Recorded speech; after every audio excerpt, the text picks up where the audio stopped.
Good afternoon and welcome to Small Voices Big World Radio with Stephanie and Lina. Here are your hosts.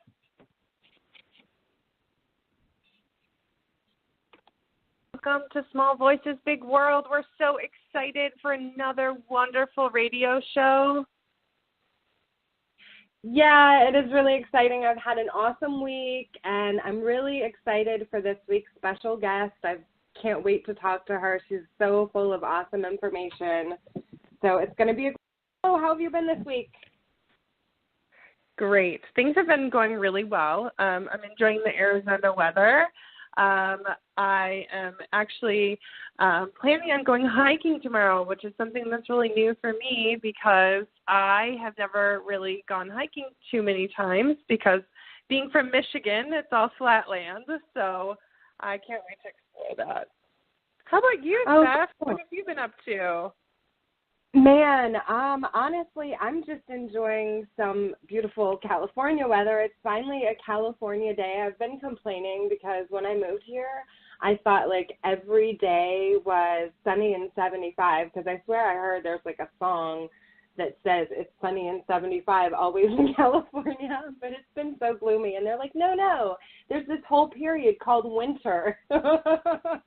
Oh, my like, goodness, no. yeah. Yeah, I'm ready for the beach, to be totally honest.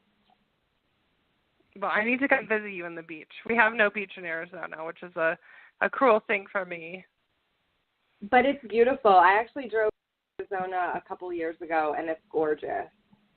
It is. It's very mountainous and beautiful. Mm-hmm. But, so tell me a little bit about our guest. I know that she is just a phenomenal wealth of information. Yeah, actually, Cates is amazing. I actually found her, I want to say like November of last year when I was guest hosting another show that focused all on vaccinations. And we had a great discussion, and she's a wealth of information, like you were saying. She has a Bachelor of Science in Environmental Toxicology from the University of California at Davis, and she's worked at the California EPA and currently works as a toxicologist for a nonprofit organization called Health Freedom Idaho. She has been devoted to educating and increasing awareness of harmful substances in the environment and how they affect biological systems. Since having children, her focus has turned to natural health and wellness, nutrition, detoxification, and vaccines. So I'm going to go ahead and welcome Ashley on. Hi, thanks for having me on. So excited you're on. Yeah, I'm so excited to have you on. So, I know we have, so much to talk about and so little time, so let's just go ahead and get into your personal story a little bit and kind of how you got into healthy eating and detoxification and all that. Okay, so, oh my gosh, I mean, it's kind of, it starts back to when I was, I want to say 20 years old or so, and I know it seems kind of silly, but I developed this kind of persistent hormonal cystic acne, okay? And at the same time, I developed this eczema that just kind of wouldn't go away, very persistent. And I began to research. I've never been big on, taking Tylenol or ibuprofen or anything like that because of my education and knowing that, everything has a side effect. I just didn't understand that as well as I do now.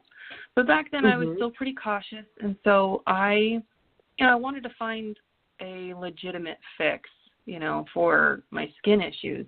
And I just couldn't find anything. Everywhere I looked, I went to doctors and I've been to dermatologists, and I mean, they basically all gave me the same potential solutions, which really weren't solutions at all. One of the medications was something that would basically harm your liver, and another one was, long-term antibiotics, and they might have worked temporarily, but often the issues come back, even, with a vengeance after you're done using them. And, you just never know how it's wreaking havoc on your other body systems, right? So exactly. Yeah. So I struggled, honestly, with my skin for a really long time.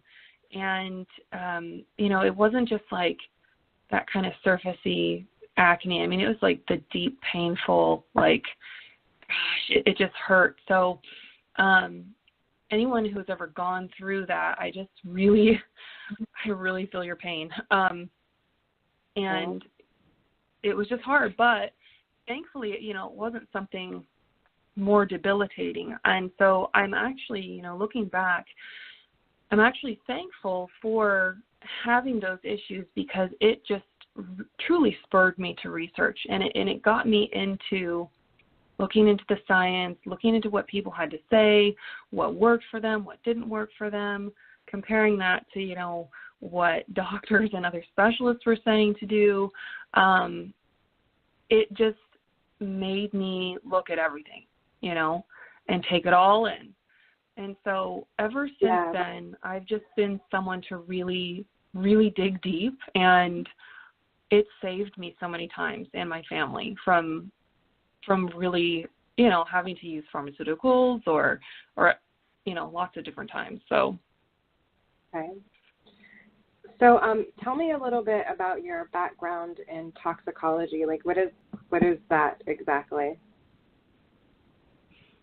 Well, so toxicology is basically the study of poisons, and how for many substances, it's the dose makes the poison, meaning, when you get enough of something, it can be harmful to the body. Even water can be harmful to the body. If you get enough of it, it dilutes your electrolytes. It can be a huge problem. But obviously it's very rare for anyone to have that happen to them by drinking too much water. So, but it was a fascinating area of study. It was challenging, but it was just so interesting for me. UC Davis is a really awesome program. They were the first in the country to offer a toxicology program, degree program. And I mean, it was so neat to have professors who were, researchers in the field. And I don't know, it was just awesome. So basically, some of the things we did was we would look at toxicants and how they affect the body. We would look at the detoxification mechanisms in the body, antioxidant molecules like glutathione and how important that is, and, all the different routes of exposure where, you can inhale something and have it get into your lungs. You can get something on your skin, which is dermal exposure. You can ingest something and eat it, and, every which way you can inject it, right, through a vaccine or something like that. So, and, every different way can cause different effects, and through your skin is going to be different through inhaling it, through eating it, through injecting it. So it's just super fascinating, and you can actually take a toxicology degree and go very many different ways with it, depending on the area of expertise you want to take it to. Cool. Okay. That's so fascinating. Yeah, could you tell us a little bit more about kind of like the changes that did you make slow changes or did you make quick changes? I mean, I'm sure it takes time because you have to learn kind of the process of detoxification and how all that works. But like, how did you kind of start your transition, I guess, and start healing your acne? So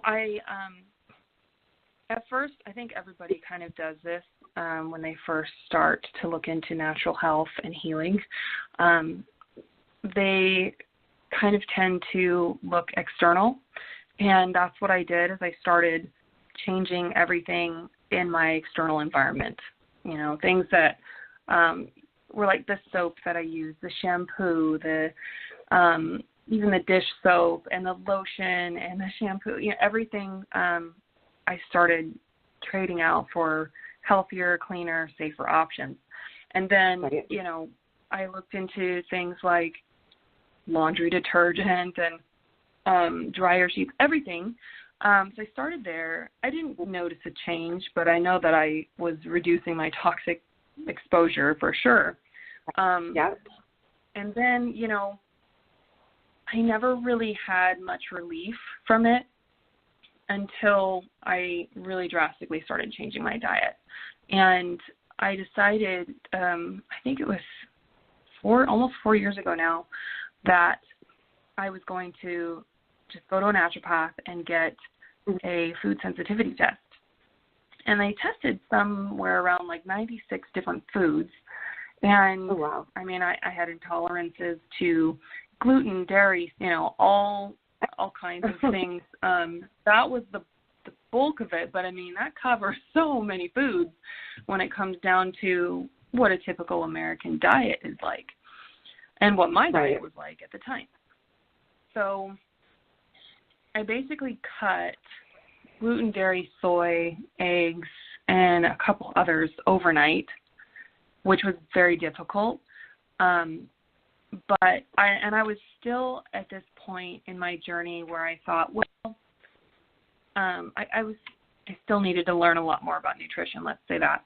Because while I cut out those things, I was still doing somewhat of like a junk food diet where I was like, Oreos are gluten-free and dairy-free, So, Are they vegan? I don't know.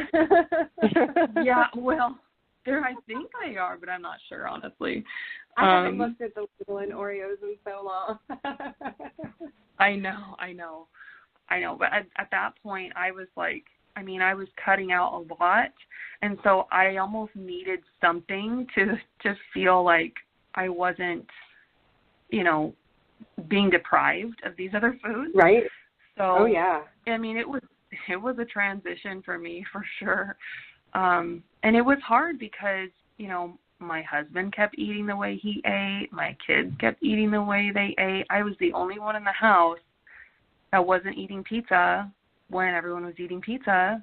And so, it's hard. It really is hard, but I did it, and I'm so thankful that I started making those changes. But ultimately, I ended up getting more restrictive with my diet and realizing that, I can't just eat a ton of processed sugar and other food additives. Really need to be cleaner than this with my diet if I'm going to see real changes. So over time, I tried different diets. I tried, like an autoimmune paleo diet, and I went to actually like 5 different naturopaths. So, and I took all these different supplements that they wanted me to take. There was one naturopath I went to who was like, you have parasites, so we need to get rid of your parasites. And he was really big on parasites. So I took a bunch of natural things for parasites. I didn't see a difference. I didn't notice anything changing. And that same kind of thing happened with the consecutive naturopathic doctors I went to. And, and the first one that I went to wanted me to go on like antibiotics, and I'm like, that's. Are you a naturopathic doctor? Right. Well, she was also an MD. She was an MD and a naturopath, so she, she still used those things at times. But I definitely did not want to destroy my gut even more. So those things weren't an option for me. But I ended up just kind of surrounding myself with more people that would inspire me to eat better and just kind of go it alone there for a while. And then, my son started having issues off and on, and that's when our whole family started making that change, which was really awesome. So Ashley, what I really wanted to ask is, when did all of these changes, essentially I'm listening to all of this and it's very overwhelming. How do you even going to 5 different naturopaths, how do you even begin to know what is the right path for you? And for our listeners, where can they start in this journey? Because obviously not everyone has the wealth of resources. They might not be into these things just yet, but they want to. Where do they start? So absolutely, those are good questions, because I felt for so long like, what is the right way to do this? There's so much conflicting information out there when it comes to, even what we should be eating as a species, So, and everybody has, like I said, their own beliefs on what that looks like. For me, like I said, I did try paleo and then autoimmune paleo, and I do feel like it kind of aggravated some conditions that I had, or that I felt like I was experiencing. And then the more, it was really interesting. I don't know how to explain it, but it was just a very natural transition after that, over the course of a couple of years, to me eating less and less animal products, just in general. I was already off of eggs and dairy, but I was still eating some meat here and there. And I just noticed for myself that the more I ate meat, the heavier my stomach was, the longer it took to digest. And there's a lot of different reasons why I kind of slowly cut back, but it was honestly not even intentional. It just kind of happened. But what I'm really trying to bring it back to is it's all about nutrition. So when I first started really, really diving into nutrition and what makes sense and what truly nourishes the body and gives it energy to put towards detoxification and healing, I found that to be a more plant-based diet than anything else. Now, I'm not like super hardcore vegan. I definitely don't like, some of the things going on in our country when it comes to factory farming and things like that, of course. But, my dad is a hunter, and I grew up like that. So I kind of see it from lots of different angles. But nutrition is just so key. And I found that, in my research, that the people who had done very restrictive, intense diets in order to heal things like cancer and Lyme disease and all these things, most of them seem to do a raw vegan diet, which is extremely difficult. I have not done that personally. But they also did juicing, and they'd get a lot of nutrition through juicing leafy greens and beets and lemons and all of that.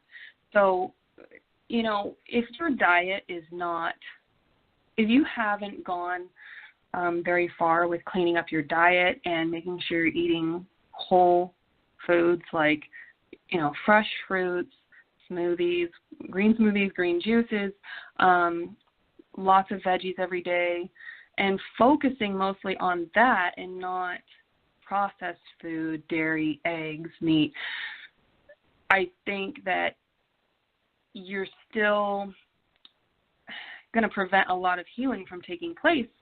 And going to a naturopath and taking supplements is not going to make up for that. Does that make sense? So I felt like I kind of wasted my time and so much money going to naturopaths when the diet was almost everything. The nutrition that I was missing was everything. I was amazed at how some of my symptoms just kind of disappeared after I started juicing a lot, like every day. And it was fascinating to me. I was severely anemic. Okay, after I had my kids, my health took another dive. So it wasn't just my skin at that point. My hair started falling out, and it wasn't just that postpartum hair falling out. It was like 2 years later, my hair was like falling out again, and my skin got worse. And I had found out basically I've got, Hashimoto's. My immune system's attacking my thyroid. And then I do believe I had like maybe a mild case of polycystic ovarian syndrome. And I had ganglion cysts in my wrist and in my foot, and I even had symptoms of fibromyalgia for a little while.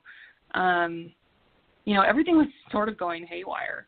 And it was then that's when I started getting serious about starting to change my diet. But yeah, I mean, I used to bend over to pick something up off the ground, and when I would stand back up, my iron levels were so poor, I could not absorb iron.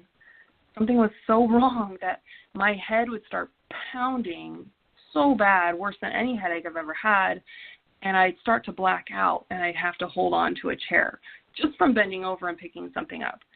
So once I started juicing daily, it took, I want to say, maybe a month or two, my anemia symptoms just were gone.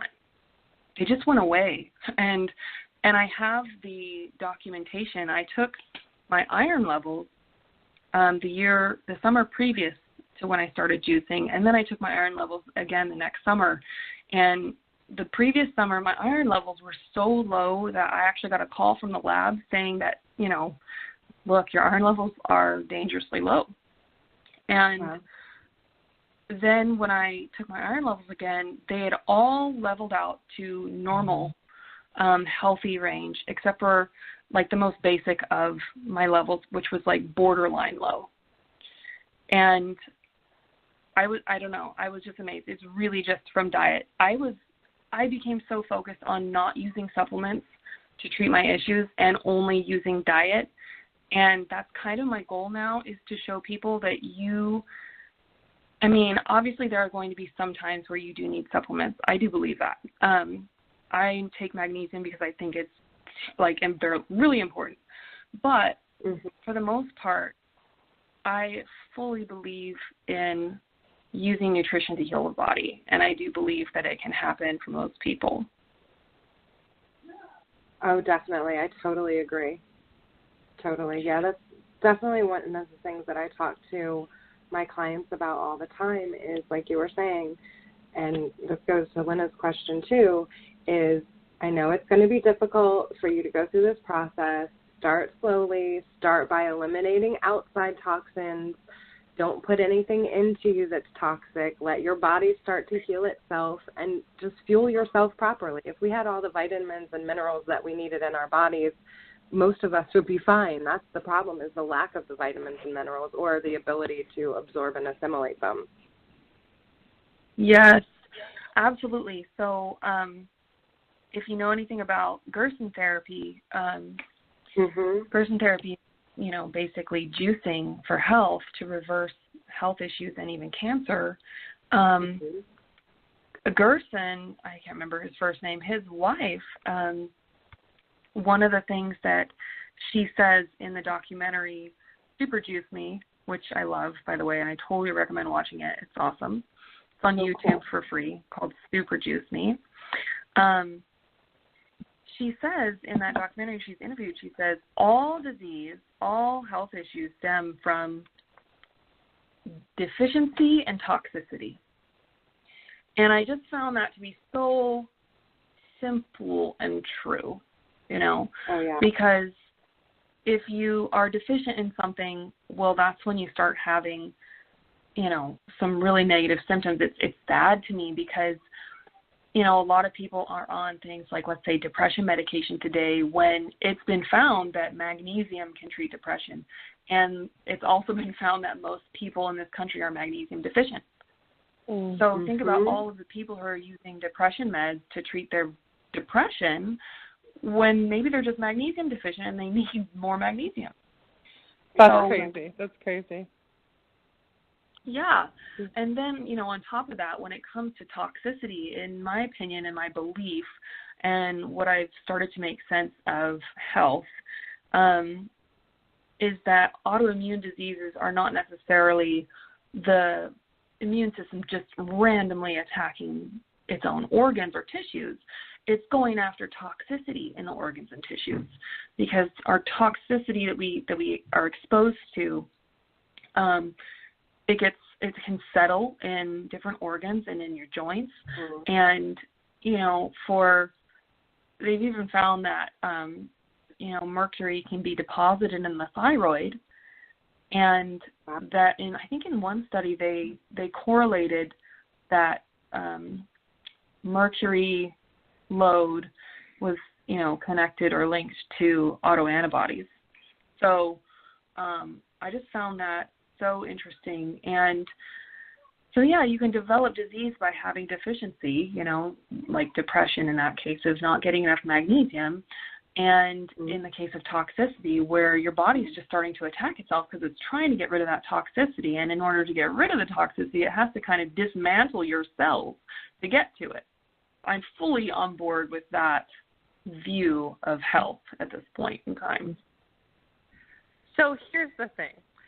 You have completely sold me. I completely want to change everything in my diet, in my life, because, I have a slew of things, some of which that you mentioned, and some other things that have been going on, and I am just so chaotic with my life, and I know that a lot of our viewers might be working moms, and that's the perspective that I kind of want to go to, is that I don't have a juicer. I had one, and I had to get rid of it because it was just the responsibility of it all was just so immense. And then I can't even, get healthy things into my refrigerator because I don't have the time to go grocery shopping. I would love to chop up a whole bunch of vegetables and put them in Tupperware and have them all ready to go, but that takes immense organization. So what advice would you have for, getting to that lifestyle if you're one of these chaotic people like me?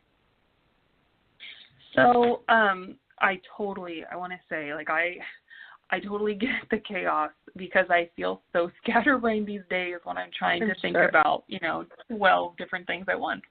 But what I want to say is try to keep your diet as simple as possible. Right now, we have because I've got my husband on board and because he loves good food, he has actually taken it upon himself to learn recipes. He learned how to, make gluten-free vegan blueberry pancakes and gluten-free vegan, a version of French toast and crepes and other things. Now, does he have a brother? Because I'm single. Oh, my gosh. Wait, me too. Oh, you guys are hilarious. No, it's and so I'm so fortunate when it comes to that and so thankful. But early on, I really had to keep it as simple as possible, and I still do for the most part. The one thing that is kind of a relief to me is the fact that fruit is genuinely the most detoxifying food you can eat. So fresh fruit is so nice because really all you have to do is wash it. And even with bananas, shoot, you don't even have to wash them, right? But but just focusing your diet more and more on fruit, and maybe simple things like what we do is we buy these grain-free tortilla chips, which I love and I'm so thankful for because, otherwise I really wouldn't be eating any chips like that because I don't eat corn. Right. And we do that, and we'll just mash up an avocado with salt. So, super quick. And, I don't want to, advertise, but because I've been getting a lot of questions about how to live, the way that I live and eat the way that I eat, I did end up starting a private Facebook group just for helping people kind of along that journey and giving them recipes and giving them advice. And if they have questions, being able to answer their specific questions and all of that. But yeah, I would say my biggest advice is to try to keep it simple. I know it's hard because juicers can be expensive too. And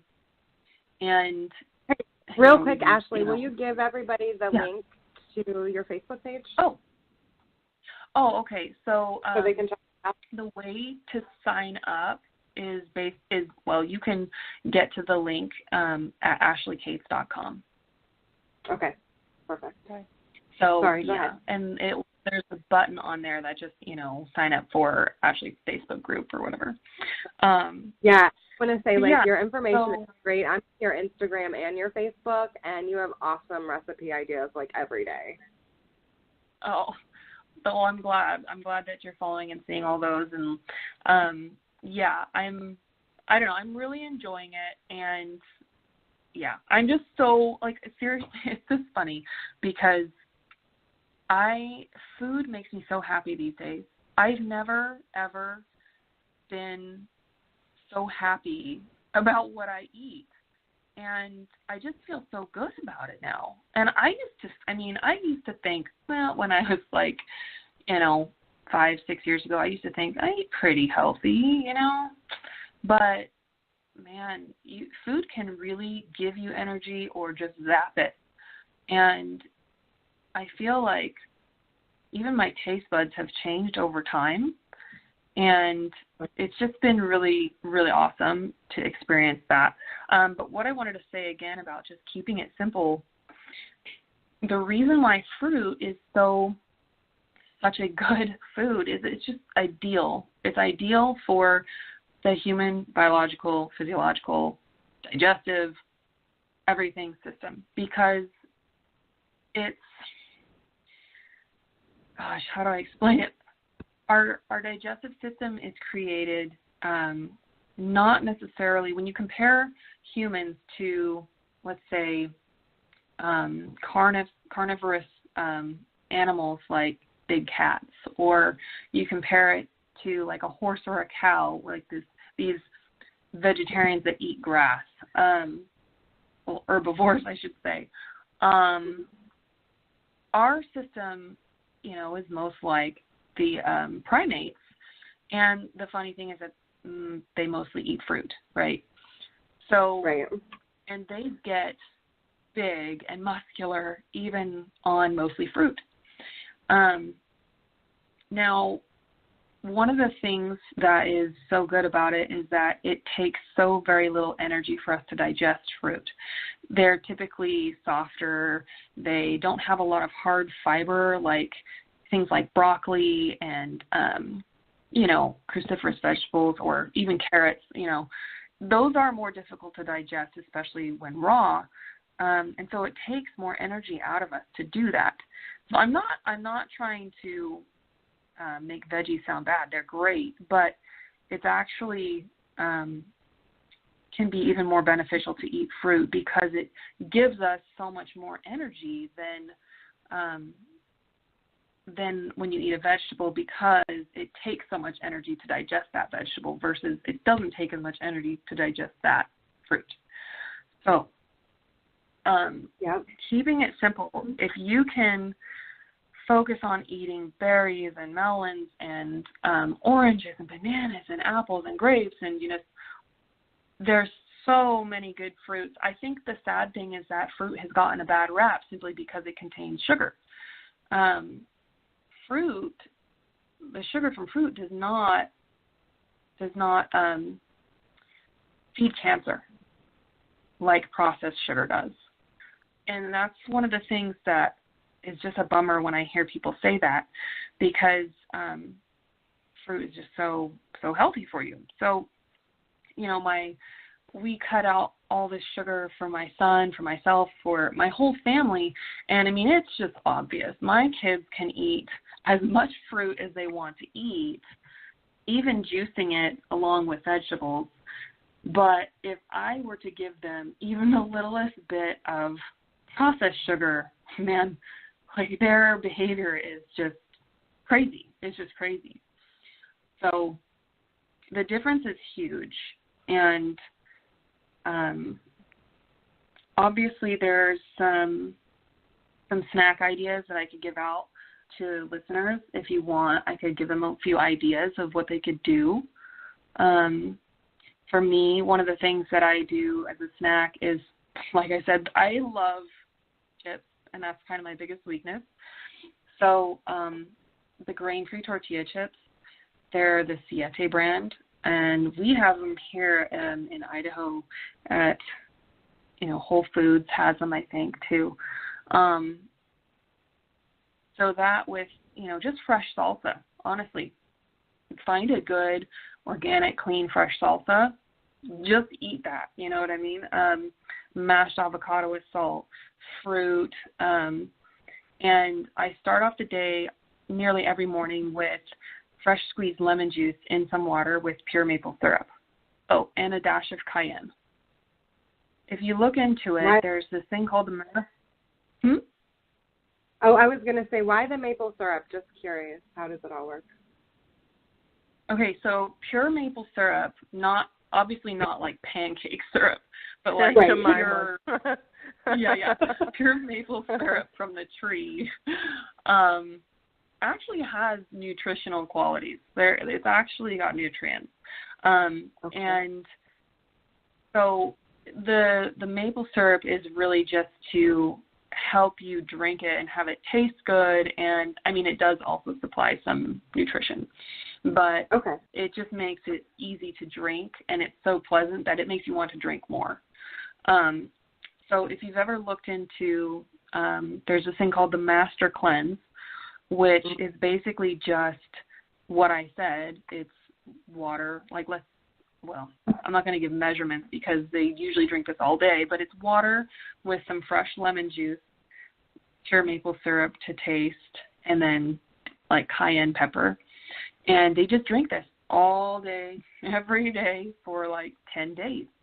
Now, I want to give like a disclaimer. I wouldn't ever advise anybody to jump into a cleanse before cleaning up their diet, significantly cleaning up their diet, because most people, if they are eating kind of like a standard American diet, or they're still eating a lot of meat or dairy or eggs or grains, then, your liver is going to be a little bit sluggish, like just kind of, that's probably how it's, how it is. And you don't want to throw your body into such a detox that it puts too much of a burden on your liver. So cleanses are wonderful. They are amazing. And the first experience I had with a juice cleanse was like eye-opening. It was just, it was amazing for me. But yeah, you do need to be diligent with just cleaning up your diet and eating healthy for a while beforehand to like kind of, I always say go slow, because then by going slow, you're going to reduce the amount of negative detox symptoms that you experience, because you will experience some negative symptoms. And that's something that, can obviously be unpleasant. But when you're healing and you can see that you're healing, it's almost like an exciting thing to think, oh my gosh, I'm having a detox reaction. This is awesome. I'm getting that toxicity, like getting it pushed out of my body, and that you're on the right track. Does that make sense? Yeah, it's all about perspective. Look at it, right? Yeah. So, gosh, I feel like I got off track there. Now I'm trying to remember where we were. Yeah, we were just trying to help people like understand how to transition, because I think that was one of the hardest things for me when I was kind of at the same place that you were, like, what is going on? I need to change something. And I started looking, and I literally was to the point where I didn't want to drink water. I didn't want to touch anything in my surrounding environment.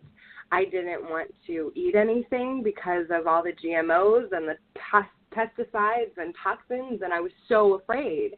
And that was like one of the hardest things, was I first of all had to get over that fear of, oh my God, everything is toxic, and figure out like what to do. How do you not be that like bad, I don't want to say vegetarian or vegan, but like have that very unhealthy lifestyle, even if you do like cut out like the meat and stuff like that, like you were saying.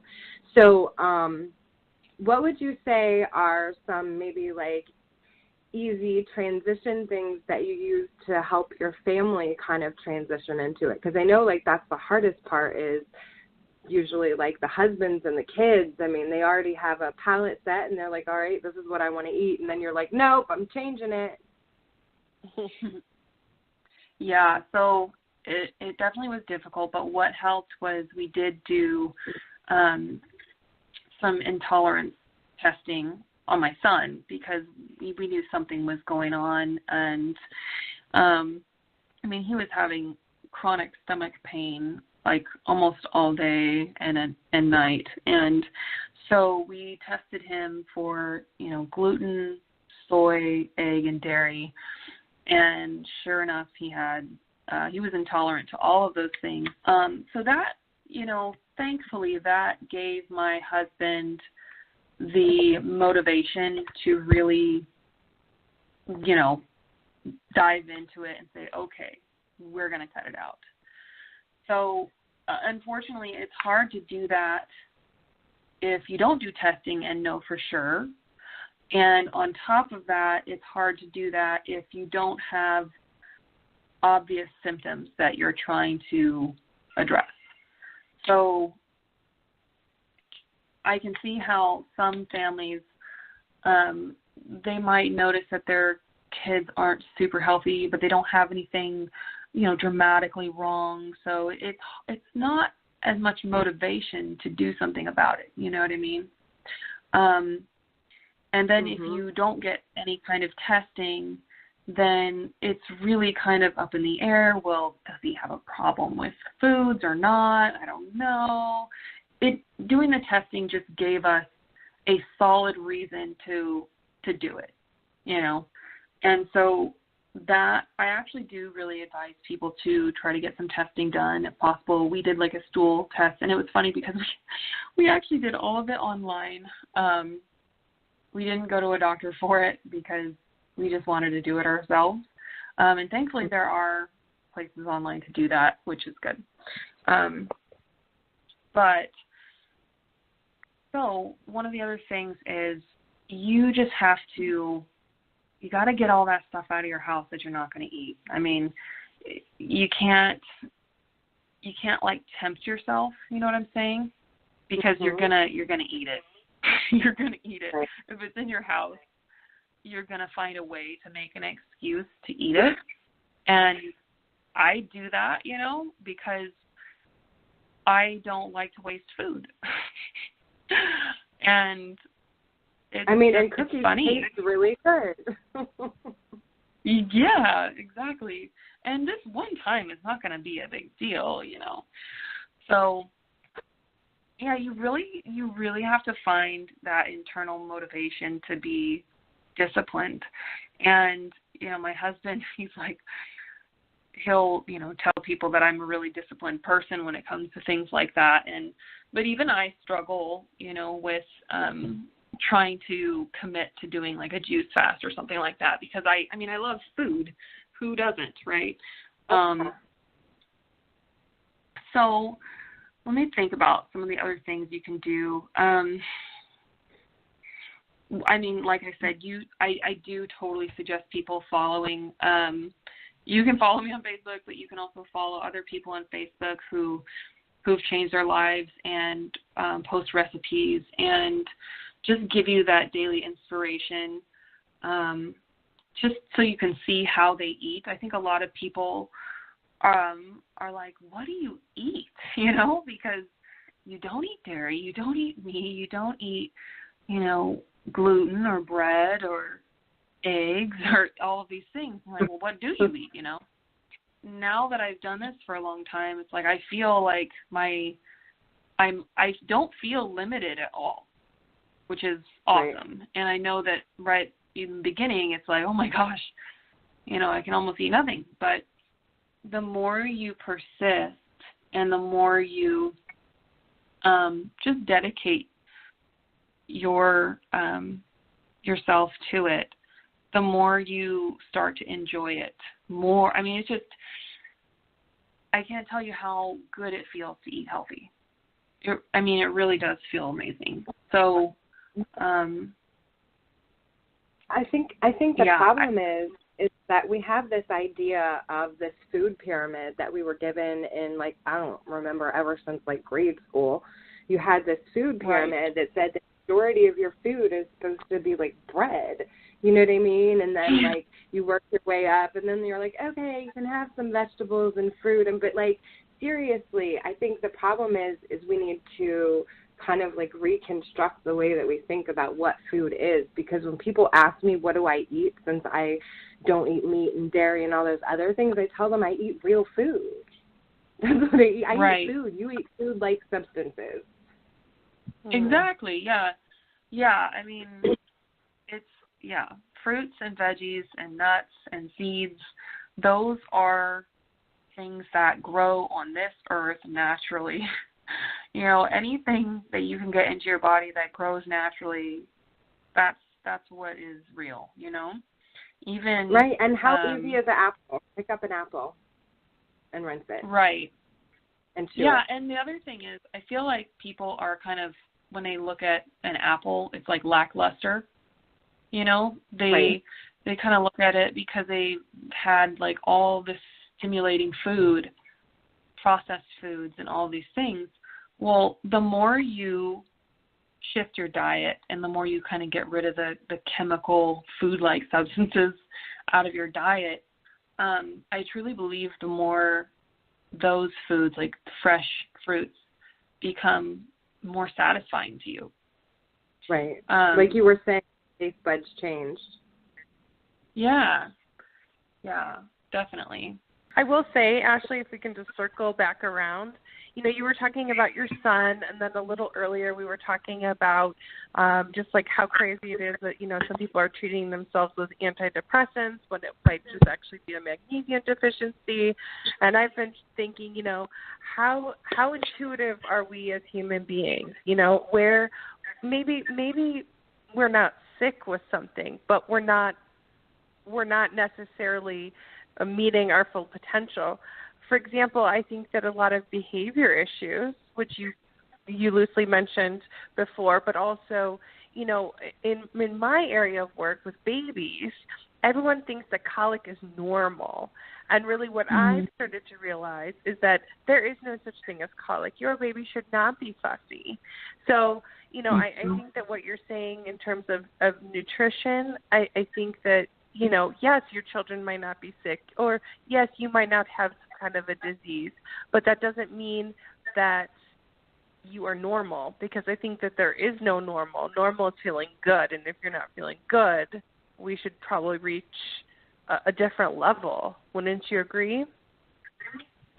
Oh, absolutely. I think it's pretty sad, because I feel like everybody these days is born with a level of toxicity, you know, in their bodies that they are burdened with.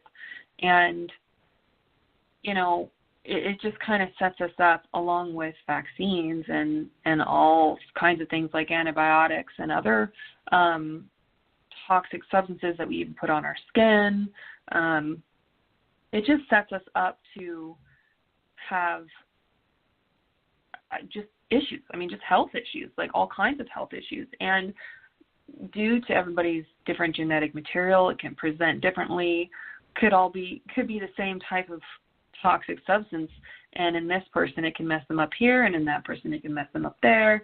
And we like to put, you know, labels on everything, but like I said, it really does come back to nutrition deficiencies and toxicity, and you know, what we are feeding our bodies today, and you know, we're not getting enough. And I mean, it's no wonder most people have some kind of chronic disease, and it's sad, because gosh, I mean, I just know so many people with thyroid disease, and plenty of people with Lyme and lupus, and you know, all kinds of issues. And it's just sad, because everything is being systematically poisoned. And if you're not going to be very diligent on what you eat and put into your body, and, you know, the environment you live in, then, you know, something's gonna start to fall. So yeah, I agree with you on that one. And, it's kind of like when you say colic is really not even, it's not a thing that should be happening ever. I think there's so many things like that, I think even, I don't want to get into the vaccine issue, but even SIDS, right, was not around until vaccines came onto the scene in the 60s. So. And what would your opinion, I know that we're going to cover vaccines on a different show, but what is your opinion about reversing vaccine damage? I mean, is it possible for us to reverse things that we might not have been aware of before, but we're ready to make changes now? Do you think making these changes now will reverse the damage that we've already done? So I think it really depends on how bad the damage was as a child, as a small child, and then when you start trying to reverse it. I think that if you have severe damage, around the age of, if you still have severe damage around the age of 5, 6, 7, once you hit like that age, it's much harder to start to reverse it. But if you start trying to reverse these issues earlier on, then I think a lot can change. I think you can do so much. Now, if there's mild damage, like my son absolutely had damage. If I had kept vaccinating him, he would have definitely had severe damage. He is homozygous MTHFR, which means he does not detoxify exposures to toxic substances very well at all. He's like in the 10% of people that like have a really difficult time detoxifying. And he only had a few different vaccines, basically a few combination shots, and he still ended up with some neurodevelopmental delays and, like I said, all kinds of things. But we had started pretty early with him doing green smoothies, and thankfully he loved fruit. I mean, he was like a little fruit bat. That's all he wanted. And I think that kind of saved him, because I didn't even know much about nutrition at the time. I was just starting to learn more and more. And yeah, I do think that a lot of people, if they are diligent, it can be done. The only trouble I think people run into is when their kids are very difficult eaters, like super, super difficult. That can be really hard, because if your kid won't eat something, you just can't make them eat what they don't want to eat if they have, kind of a more extreme sensory processing issue or neurodevelopmental delay or thing like that. But I know a lot of people who have helped reverse their kids' autism and other health issues. And I would never advise somebody to take the risk and vaccinate and then try to detox, because you just never know, what could happen. But thankfully, one of the biggest things that you are exposed to when it comes to vaccines is aluminum.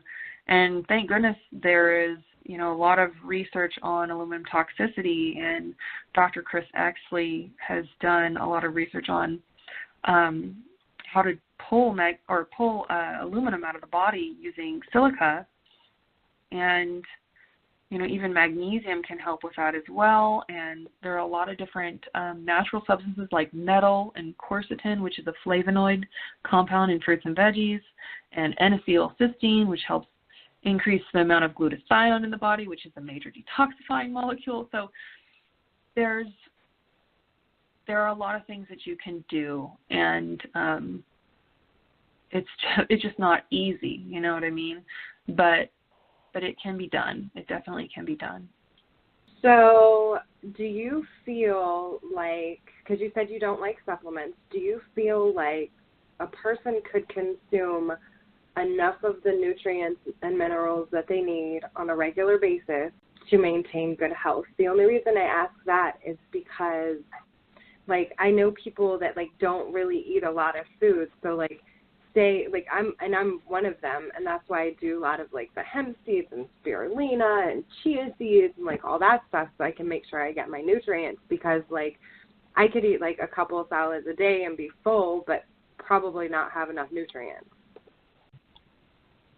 Yeah, it's possible. I mean, one of the things that is interesting, though, is that people who have more of like a fasting diet or a lower calorie diet actually do tend to live longer.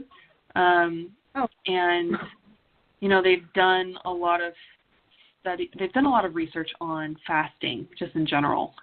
And it's just so neat because when you fast for about 3 days or so, that it actually begins to help regenerate your immune system.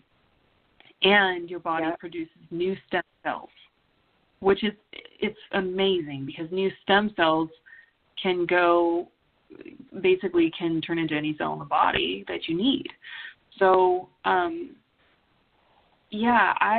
I would say that I do believe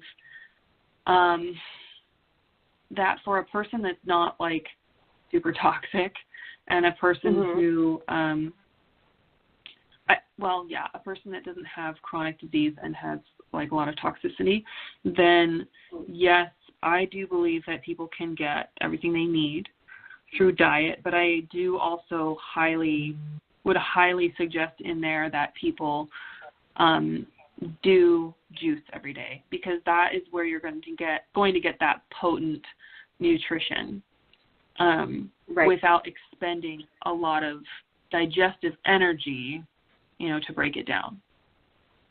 So this is another question that I get all the time, and I'm kind of like conflicted with it about like this super food alkaline water that they have in the store that's like $7 a bottle. Do you think that it's best to drink that alkaline water, or is that only like if you're super toxic that you actually need it? You know, I think if your drinking water is like 7.5 pH 7.5 or higher, then you're probably fine. But I think when it comes to water, you really need magnesium in your water and you need silica in your water. And because if you don't have magnesium in your water, then the water will actually draw magnesium out of your body and make you deficient. Right. So water quality is super important. But I'm kind of not big on, I'm very, I'm very hesitant or skeptical of kind of like fad things. Right. And the alkaline water does tend to feel like a fad to me. Although I can understand the attitude behind it or the thought behind it. I just think that it's not like the cure-all. You know what I mean? Well, I think that's a good point too. Is like not one thing is the cure-all. It's a matter of making sure that you have an abundance of like all the things that you, well, not even necessarily abundance, but like the amounts that you need of everything, because there are some things that you need in minimal amounts, like you were saying before. Anything that's too much is toxic. So okay, so I did have a question for meat eating people, because I know that's like really difficult for a lot of people to kind of cut back, especially like if it's ingrained in them. For me, it wasn't too hard because I only ate like skinless chicken, so like getting rid of that, it wasn't that big of a deal. It was hard, but so would you say that when people cut back, it'll be easier for them if they switch to like more organic meats because they'd have less toxins in them, and even though it still would be harder on their digestive system than just going like vegetarian, it might still be a little bit easier in the transition process? Yeah, you know, I think that makes sense. anytime that you can reduce your toxic exposure is going to be a good thing. So going from conventionally grown conventionally raised meats to organic, pasture-raised, humane, all of that is going to be just better for you. Not even just, even the humane aspect of it can make a difference in the stress hormones that end up in your meat. And, so that's something to consider. And I agree that with what you said, that transitioning to organic, pasture-raised, humanely raised meats is a smart thing. And then just kind of cutting back to, I used to eat, when I was growing up, I used to eat meat almost every day. And then when I got married, I just wasn't used to cooking meat. And so I stopped eating as much meat just because I didn't really feel like cooking it and taking the time to do that. I guess just cutting back little by little. The reason why you just never, ever want to cut meat overnight is because, if you eat a lot of meat, you're getting hormones from that meat. Even if you're getting organic meat, there's still hormones, natural hormones in those products because the animal has natural hormones, right? So your body is kind of dependent on this influx of these hormones and other things that you're getting from the meat. And when you completely cut that out, your body is kind of running on empty because it's expecting to get those hormones. And so your body produces less hormones in order to balance that out. So that's why you just want to go really slow with it. And thankfully, that's what I did without really intentionally doing that. I just cut back to meat like maybe, a couple times a week, and then maybe once a week, and then a couple times a month, and then, and then I cut it back to just like wild-caught salmon. And then I ate wild-caught salmon maybe twice a month for maybe 6 months. And then I just kind of got tired of salmon, and then I just stopped eating it and then was fully plant-based. So going slow is definitely the recommendation that I have because I think it's the most pleasant way to do it. And it's the safest on your body, let's say that too. Yeah, and then there's the whole emotional aspect behind it too, because you would be like so totally upset if you had to get rid of everything bad that you put into your body in one day. That's true. For sure. Now, I also want to know, so you in the beginning talked about different chemicals that are in simple things like your lotions and your face washes and obviously, laundry detergent. So can you tell our listeners a little bit more about that? Because that's something that I was introduced to a while back, and I hadn't really given it any thought. And so I feel like this is something that most people don't know. I still see people going to, the department store and getting their makeup, and I just want to cringe because I'm like, do you know what's in that? Do you know what's in that? So could you touch upon that as well? Yeah, I do think that nutrition is like by far the most important thing we could do for our health. But definitely what we put on our skin, we absorb as well. That's why essential oils work so well, because you absorb that through your skin when you apply it. And so when it comes to, laundry detergent and lotions and shampoos and things like that, I actually just did this funny thing in my group. Yesterday, I posted a question and I said, show me the ingredient list on your bottle of shampoo, and I'll let you know if you should toss it or not. So, and everybody's like, oh, no. So it's funny because, when you read the back of a shampoo bottle or whatever, and it's got like propylene glycol, dimethicone, extremely long scientific names that are like 20 letters long. It's like,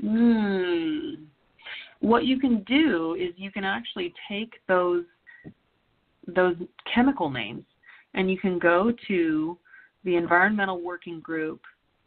They have a website called Skin Deep. I think it's skindeep.org. I could be wrong. Let me see really quick. But, yeah, they've got a database that is just for all different cosmetics and all different ingredients in cosmetics.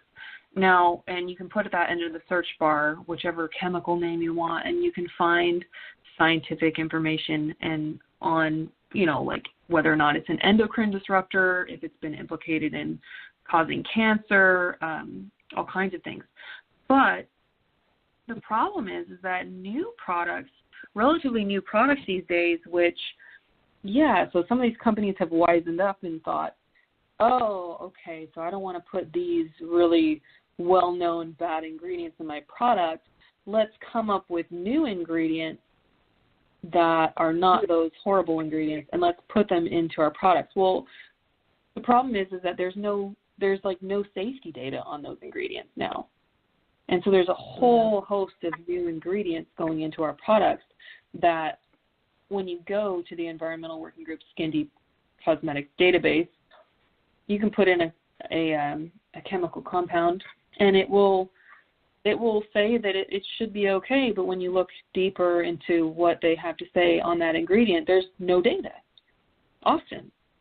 So you really don't know how toxic it is or not. And obviously, if you were using one product that had a potentially harmful ingredient and it was like a small percentage of that product, then, you know, maybe you wouldn't worry about it as much. But when you're using shampoo that's got toxic substances and lotion that's got toxic substances and facial serum and toothpaste and all of those other things, it adds up, you know. And so, I mean, definitely, like these days, I am pretty strict on getting products that have ingredients that are really clearly natural, just obviously, like, natural. And I'll even make my own stuff just because I know what's in it now, you know? I think that's so fascinating. Yeah, I mean, I had no idea. I didn't even realize makeup companies will buy roadkill just so they can boil it up and use the fat to put into my makeup. I'm like, no way, I don't want that on my face anymore. So yeah, I was looking. One of the gals in my group posted a picture of this ingredient label on her shampoo, and I just thought it was hilarious because one of the ingredients was plankton extract. And I'm thinking, why are they rounding up, scooping up plankton from like the ocean and squeezing it into shampoo? Like, what in the world? I mean, and the other thing about that is, like, who knows what kind of toxicity this plankton has absorbed being in the ocean also. So it's like you have no clue, you know, what's in these products sometimes. So Right. I also will say that one of the biggest things in my line of work is that, you know, I notice that parents are very mindful. They might be mindful about the food that their kids consume, or, you know, I have a lot of breastfeeding mothers. But then as soon as bath time comes around, I see that bottle of Johnson & Johnson, and, you know, there have been so many studies on Johnson & Johnson, and one of their active ingredients, I still think that it is, but it used to be formaldehyde, and people just didn't know because essentially it was covered by another name. And I'm just thinking, okay, we need to think about everything around our lives. So, yeah, if we're focusing on food, but we should also focus on products that we use on an everyday basis, especially if we're trying to give our kids the cleanest and the best environment that we can. Yeah, absolutely. I mean, it even comes down to, we were just inundated with toxicity. I mean, even just, chemicals being sprayed on furniture before you buy them, and chemicals in our carpet, and chemicals that are put on hardwood floors before you buy a house. In our clothes. Yeah. I mean, and so for me, it might be tedious and frustrating and annoying and extra work to, at least in the beginning it was, for me to, be kind of an ingredient Nazi. But, I mean, it's just, there's so much that we need to be careful of, and there's so many ways that we are being poisoned, in our environment these days. So as much as you can do to where it's not overwhelming for you, do it, Right. Well, that, and then just remember that our bodies are very intelligent, and they deal with intense amount of toxins for a really, really long time before usually they're like, okay, something comes out in your skin or something comes out in some acute or chronic illness. You know what I mean? So if we could just get our bodies to the place where they're not as bombarded with the toxins and just allow our bodies to take care of it, because it can handle a lot. We just over-inhale it. Yeah, exactly. I mean, it really is amazing how adaptable the body is. I mean, gosh, and the fact that it can heal and repair itself. I haven't shared this with many people, but it's just like it's a random silly thing, but I find it so fascinating. One of the ways that I've noticed myself healing, besides the fact that my skin is better, I don't have eczema anymore, my thyroid antibodies are going down, my iron levels are stabilizing. So besides all that, my hair going back, besides those things, one really random interesting thing that I found is that when I was younger, maybe a teenager, I remember looking at my lips and thinking, gosh, I don't even have a lip line. What had happened to my lips where, like, I just have, like, this blotchy skin there. Like, it's not acne. It's just I don't have a lip line. And I just remember thinking that. And then within the past year and a half, all of a sudden my lip line started coming back. And it's just the weirdest thing to look in the mirror and say, what in the world? Like, what is that line on my lip? And it's like, if the body is so good at healing that it's going to focus on tiny details like that, right. I mean, it's amazing to me. That's insane. That's great. Yeah. So, I mean, like I said, it's just like a little thing, but I was like, wow, that is so awesome, because I, for how many years of my life, never had a lip line. And it's just like funny, silly thing, but like wow, yay. Well, I yeah, have lips again. It's cool because I think once you do start to detox and live a healthier lifestyle, then you start to notice those little things that you wouldn't notice otherwise. Almost like a lot of people, they don't have a lot of energy. A lot of people have like all of these little pains and aches, and we don't pay attention to them because we're just like, okay, I feel okay. And we're so used to feeling okay and being okay with just being okay. So if we can detox and get to the point where we actually like feel good, we can pay more attention to our bodies and catch things a lot earlier. Absolutely. Yeah. Or avoid them altogether. And that's what you said is exactly what happened with my experience the first time I did a juice cleanse. I did a 3-day juice cleanse, and this was, I don't know, probably 2 years ago now, or almost 2 years ago. But I started my juice cleanse. First day I felt great. Second day I felt horrible. I mean, I was clearly detoxing. I had a headache. I was like just totally fatigued, irritable. Irritable. In pain. I was so irritable. It was really funny. I mean, looking back. I did like an Epsom salt bath that night, and I took some bentonite clay to kind of help with the detox symptoms. And the next morning I woke up earlier than I ever wake up. I have to say, like, I was never an early riser. I was always the person that would, like, sleep in as late as you can because I just could not get up in the morning. And at the same time, every morning I would wake up with this weird, like, pit right in, like, my stomach, like the top of my stomach.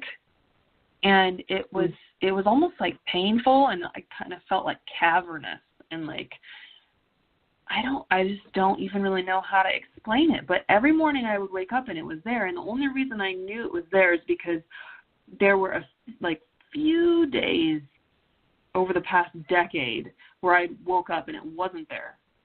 But every other day it was there. And it just felt awful and just so difficult to wake up in the morning. I mean, painful.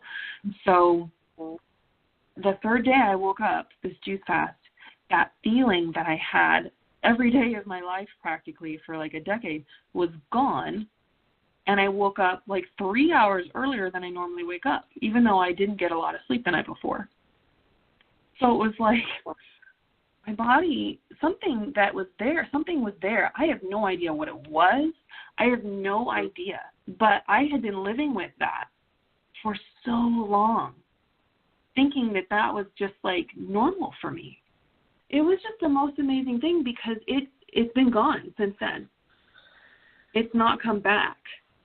And, I mean, obviously, like I said, I had eaten pretty healthy for a long time before that, but that was my first real juice fast. And that just showed me the power of juicing, the power of doing a juice cleanse and giving your body that potent nutrition while you give it a break from digestion and help it to repair and heal the body. And, yeah, I mean, it was life-changing, really. Insane. So, yeah, and where do we start? How can we sign up? How can we get the help that we need? Well, gosh, I mean, if you want my help, then yeah, I mean, I definitely would love anyone to join my group. I did start the group so that it would be easier for me to share information and at the same time get some sort of reimbursement for my time, because I was spending a lot of time answering people's questions through like Facebook Messenger and all of that. So it's $10 a month, which I wanted it to be really affordable. And because I know, I was going to go the route of doing like health coaching, like one-on-one health coaching. But I know for a lot of people, that's a lot of money usually to have that kind of one-on-one guidance and kind of having someone walk you through all of that. And I mean, I can definitely do that if that's what someone wants.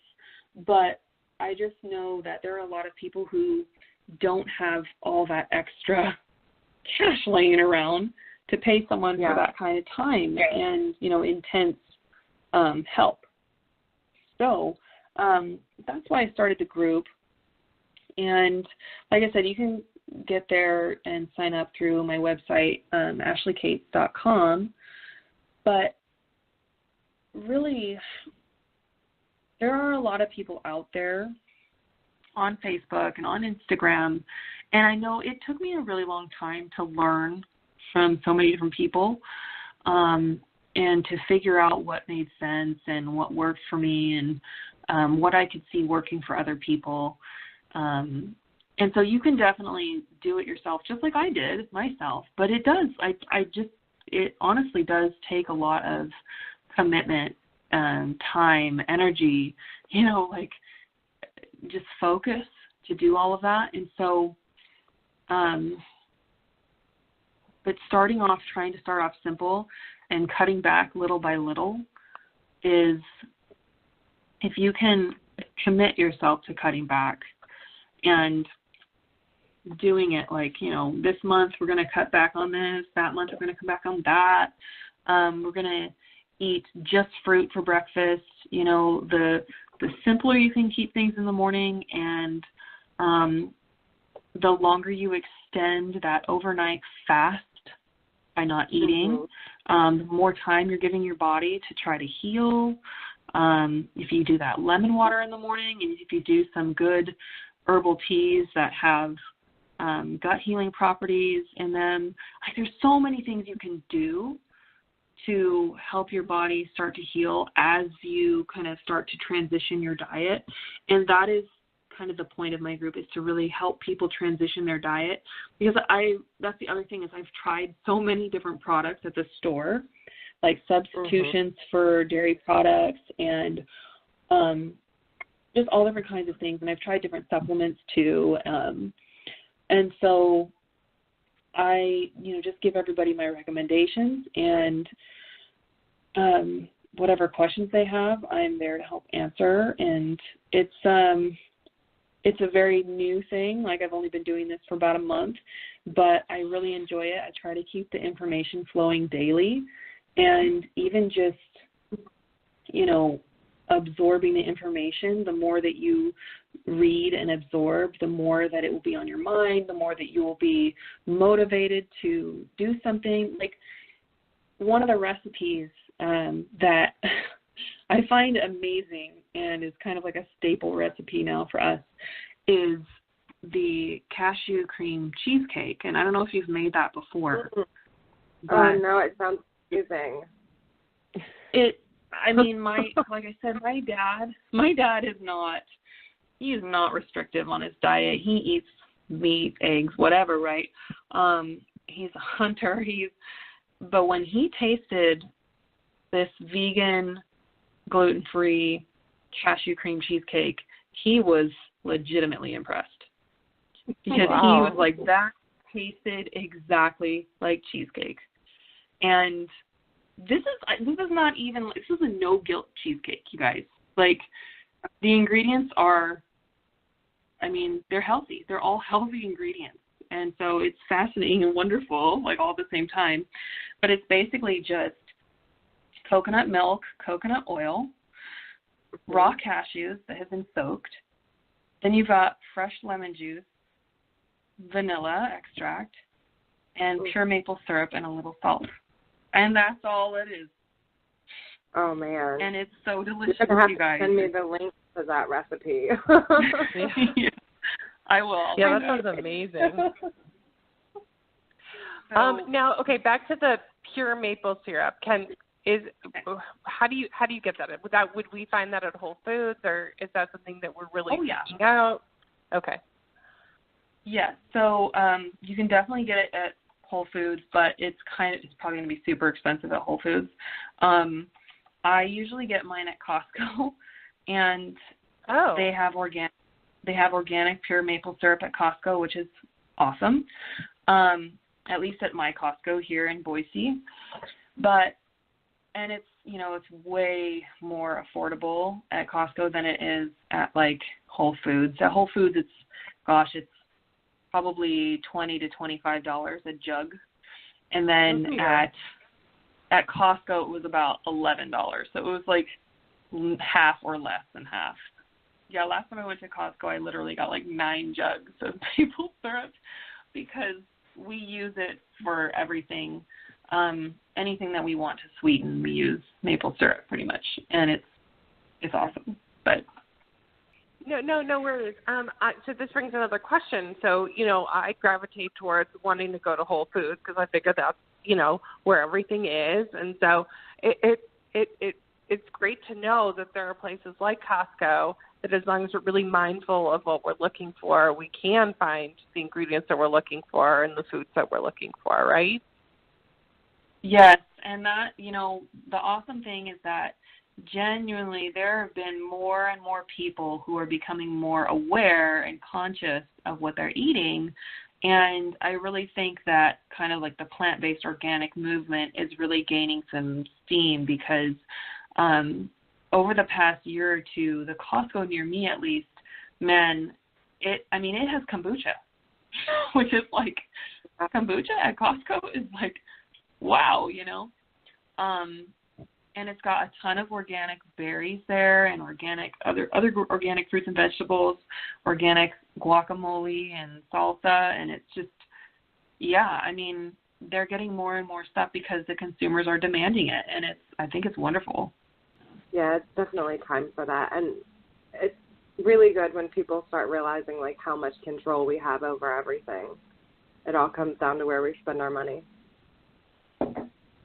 Exactly. That is where we vote, honestly, because I really genuinely believe we have way more power with our dollar than our vote when it comes to even legislative elections, because the industry really is what controls and moves everything. So if the consumers are going to say, no, I'm not going to buy that because it contains these toxic additives, well, the industry is going to have to make a change because nobody's going to buy that. Well, that's food for thought for sure. Yeah. Yeah. So okay, really so quick. I just have. Oh, sorry. Go ahead. Oh, no, I just wanted to say really quick. I wanted to look up some of the like nutrients in maple syrup and pure maple syrup, and in like 1 tablespoon of pure maple syrup, there's manganese. 33% of your RDA is manganese, 6% of your daily value for zinc. There's a little bit of calcium, potassium, iron, and magnesium in there too.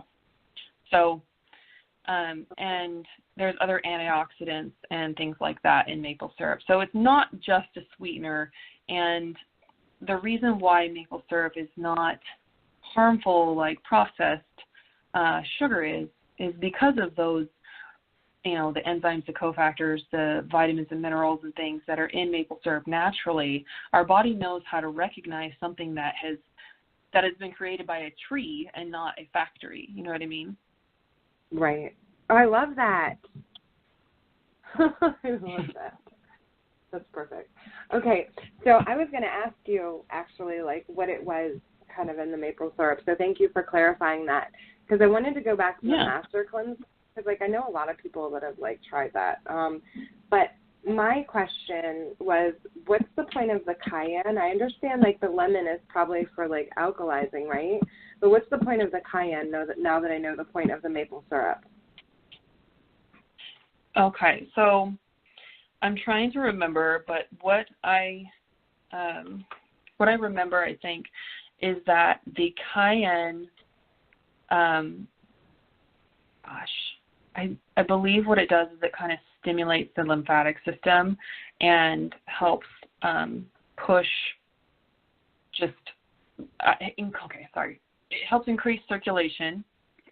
Okay. And it helps with digestion. It also helps kind of like break up stagnation, like mucus and things in the body.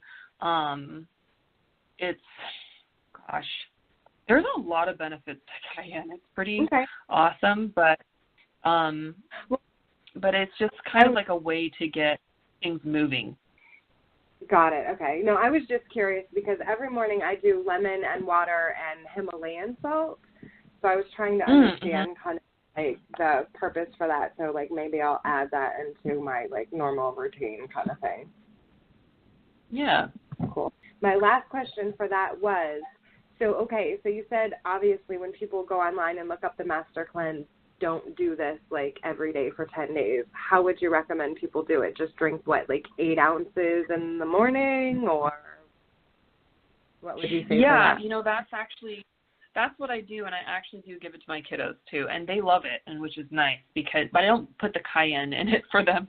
You don't have to have the cayenne. It's just kind of like an extra oomph to what you're trying to do there. But yeah, I have I want to say about 15 ounces in the morning of this lemon. I call it lemon water, but it's got the maple syrup in it too. And it basically tastes like lemonade. But I don't like calling it lemonade because then my kids are thinking, oh, there's some lemonade, let's get it. And I'm like, no, that's not. That's got processed sugar. Yeah, they get confused. Right. So yeah, I would say, obviously, if you have, been on a really healthy diet for a long time, or eating mostly fruits and veggies, then you could totally try the Master Cleanse.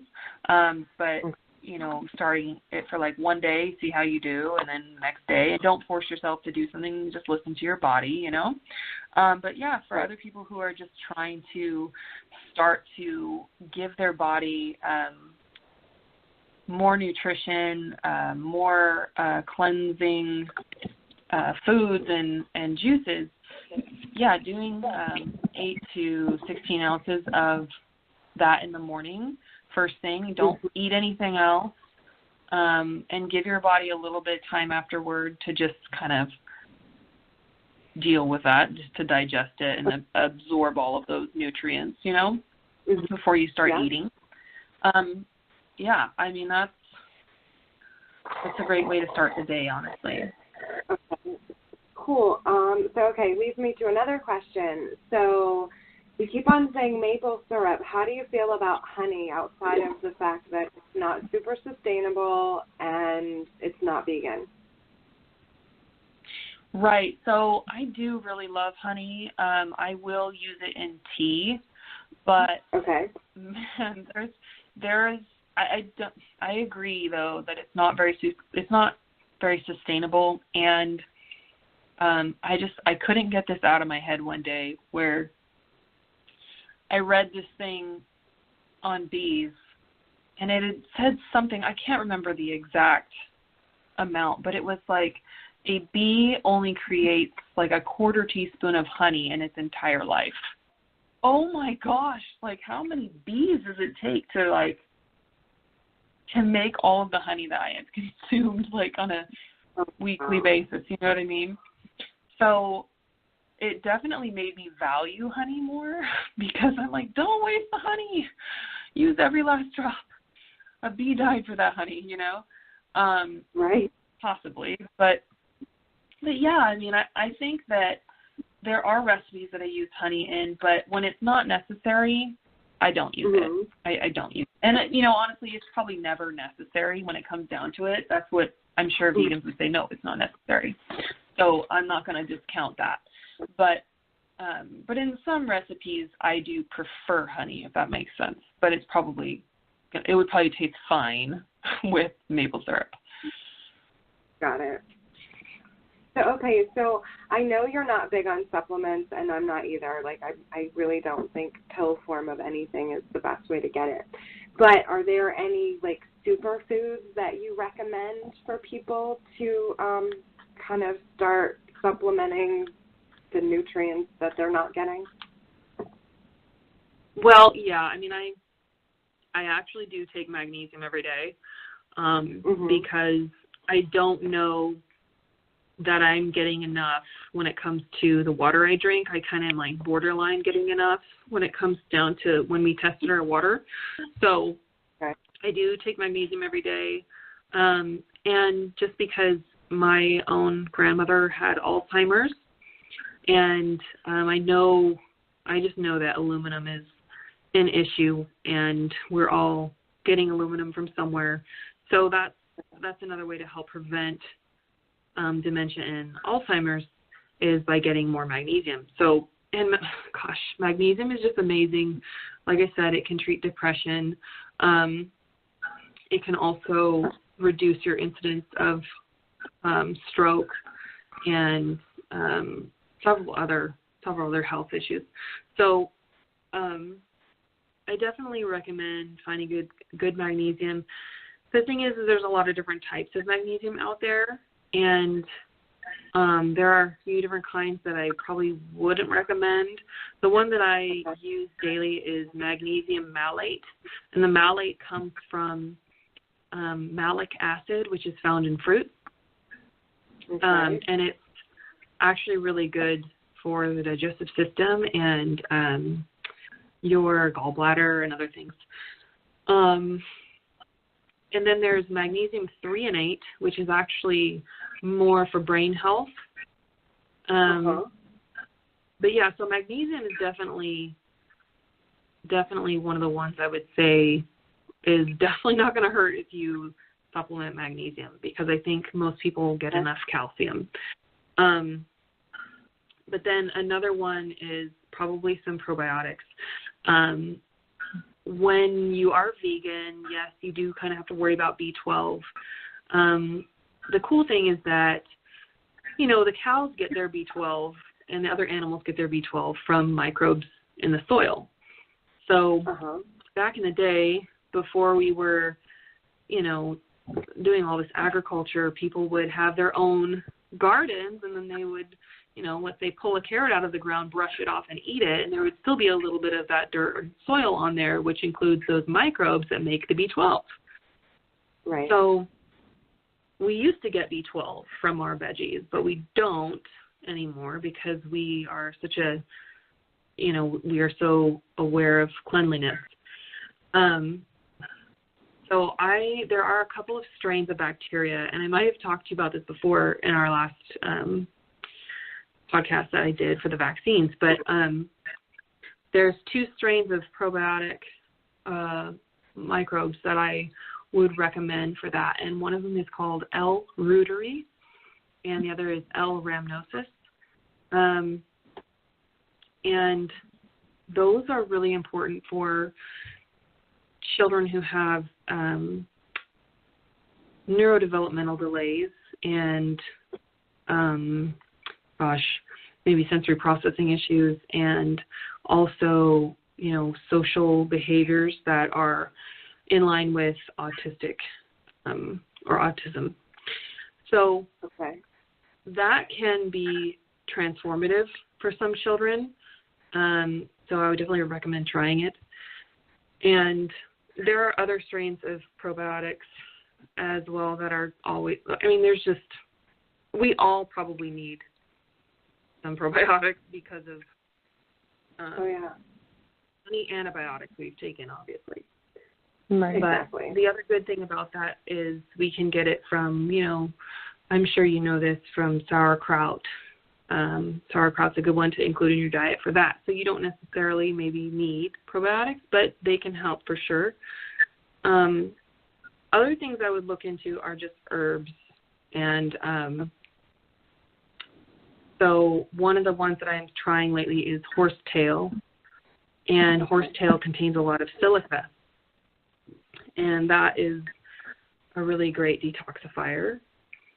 And dandelion is great for the liver, as is milk thistle and artichoke. And there's a lot of different extracts from things that can help. But yeah, herbs they're very much support the liver and other organs and detoxification systems in the body. So they can really help when you're trying to detox with food. Definitely. Yeah, I just did a cilantro kind of cleanse to work on my kidneys. That's wonderful. I mean, all of this stuff is so insightful. I really would love to know, do you share some of this information in your group as well? Or is this something that, you know, it's just on your personal research that you've done? Yeah, you know, on my personal Facebook page, I have shared a ton of this stuff over, you know, the past few years, and I do plan to share all of these sorts of things in my group, and I have shared some of them already in my group. I don't really want to overload people with information, you know, so I'll try to post one thing a day. I feel like I've learned so much over the last few years, and all of it is just so important, but it really, I'm just so thankful because I really do feel like we have everything we need on this earth to heal and thrive.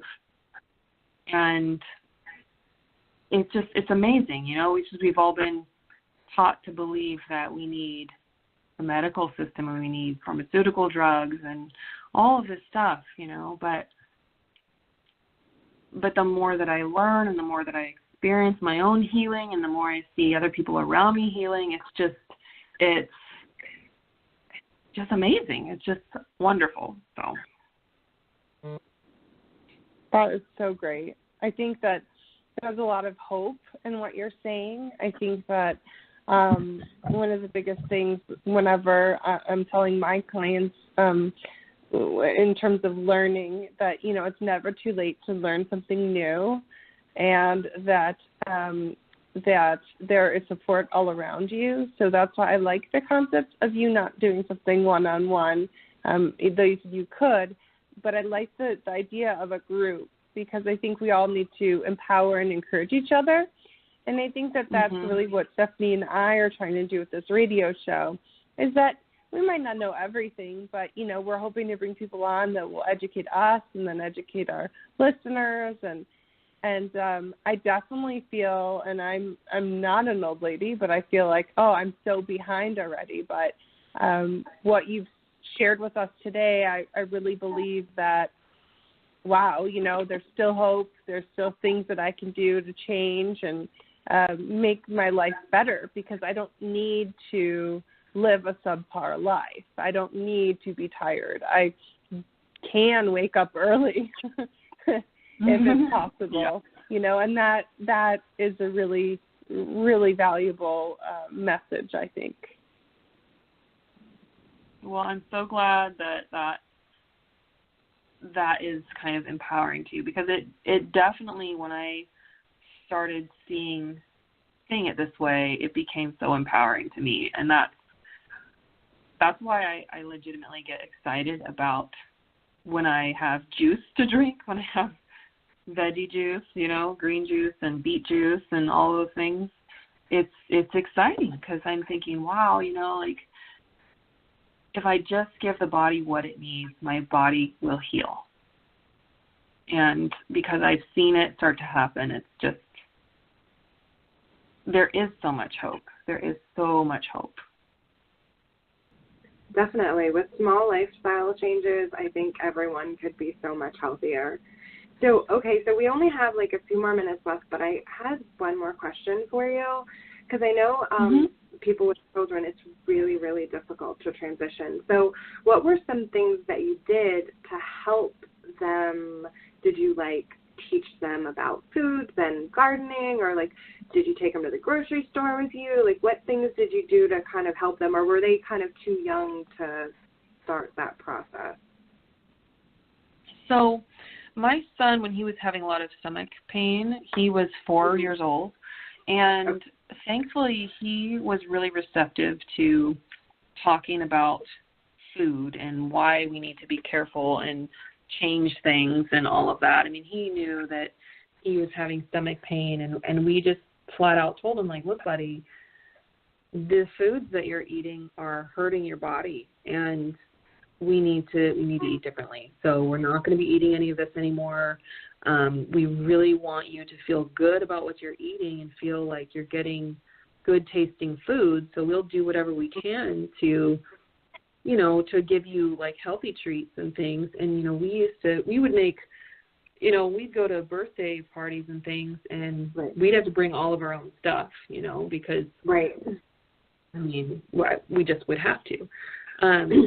But he was happy with that because it tasted great, you know, and he felt like he was still getting a special treat. So I think starting as early as you can with kids is always going to be better, because that's going to be what they're used to. You know, the more you can get eating healthy as the norm in your life, the more it's just going to be second nature to eat healthy. And yes, definitely, we did start growing our own fruits and veggies in our yard, and you know, I take them to the grocery store, and my daughter helps me juice I'll ask her, hey, do you want to help me juice these veggies, you know? And she'll help me juice. And then I remember the funniest thing when it was probably a few years back, but I was making a smoothie for my son, and, you know, he walks by in the kitchen and says, don't forget the spinach, Mom. And I'm like, that's so cute. Oh, that's right, you know, because that's all he really knew. He just would always see me add spinach to the smoothies, and they were always green, you know. So it was just normal for him, and it wasn't like, ew, spinach, don't put that in there, you know. Right. So definitely talking things out with your kids and explaining things to them. I say this to my son all the time. I just say, you know, I really love you. I want you to be healthy. And, you know, if you don't have your health, it's really hard to be happy and feel good and do fun things. So we want to help you be healthy now so that you can be healthy later in life and just have a great life. Right. And, you know, whenever he wants like a treat or something, I'll say, well, you can drink some green juice for that treat, you know, and usually I can get him to do stuff like that, which is nice. There's definitely a way to make a healthy diet feel very satisfying and fulfilling and just enriched, so where you don't feel like you're being deprived of foods that you once, you know. So what about in outside kind of situations when they go to other people's houses with well-meaning people like grandparents who think that Coke and Oreo cookies are okay, even though you tell them specifically not to give them to them? Did you ever run into that? Yeah. Oh, yes. Well, my mother is actually a registered dietitian, and so when you're talking about the food pyramid, that was, I mean, essentially what she had learned, the basis of nutrition, you know, in her courses in college. So her and I fought quite a bit over what to feed my son because she was the expert, right? And so, yeah, we clashed quite a bit, but we just ended up bringing our own food. Every time we'd go to my parents' house, we'd bring our own food. I had to be very kind of put my foot down and say, look, like, I'm not going to let him have this. Thankfully, and that's the other benefit to doing the testing, is that you can say, look, I did the testing, and it shows that he can't have this, and this. So there you go. Like, it's not just me saying it. This the doctor data said it too. It must be true. Right. So that is one huge benefit of testing. I know that sometimes it can be cost prohibitive or just, you know, frustrating to do testing, but it can be very valuable to have that and be able to use that and pull that card. But yeah, you know, I'm really strict on things like that, and there have been times that I wouldn't even speak to my mom because she was so critical of my choices for my son. And eventually we worked it out, and she started having more respect for my decisions as the parent, you know. So you just kind of have to say, look, respectfully, like, I appreciate that you did things your way, but we live in a different time now, and this is what I want to do for my child, and I am his parent or her parent, and please respect my decisions for my child, or else we're just not going to be able to come over if you're going to feed him food that he can't have and that is, like, that's actually harmful, you know? Exactly. So it can be so difficult, though. Cool. Well, we only have a few more minutes left. I would like to know if you could tell everyone, like, one thing that they could do just to overall feel healthy or feel better, what would you say is the number one thing that people should start with? Oh, that's a tough one. I would say, it's hard for me to say this, but I would say either more fruit or more sleep.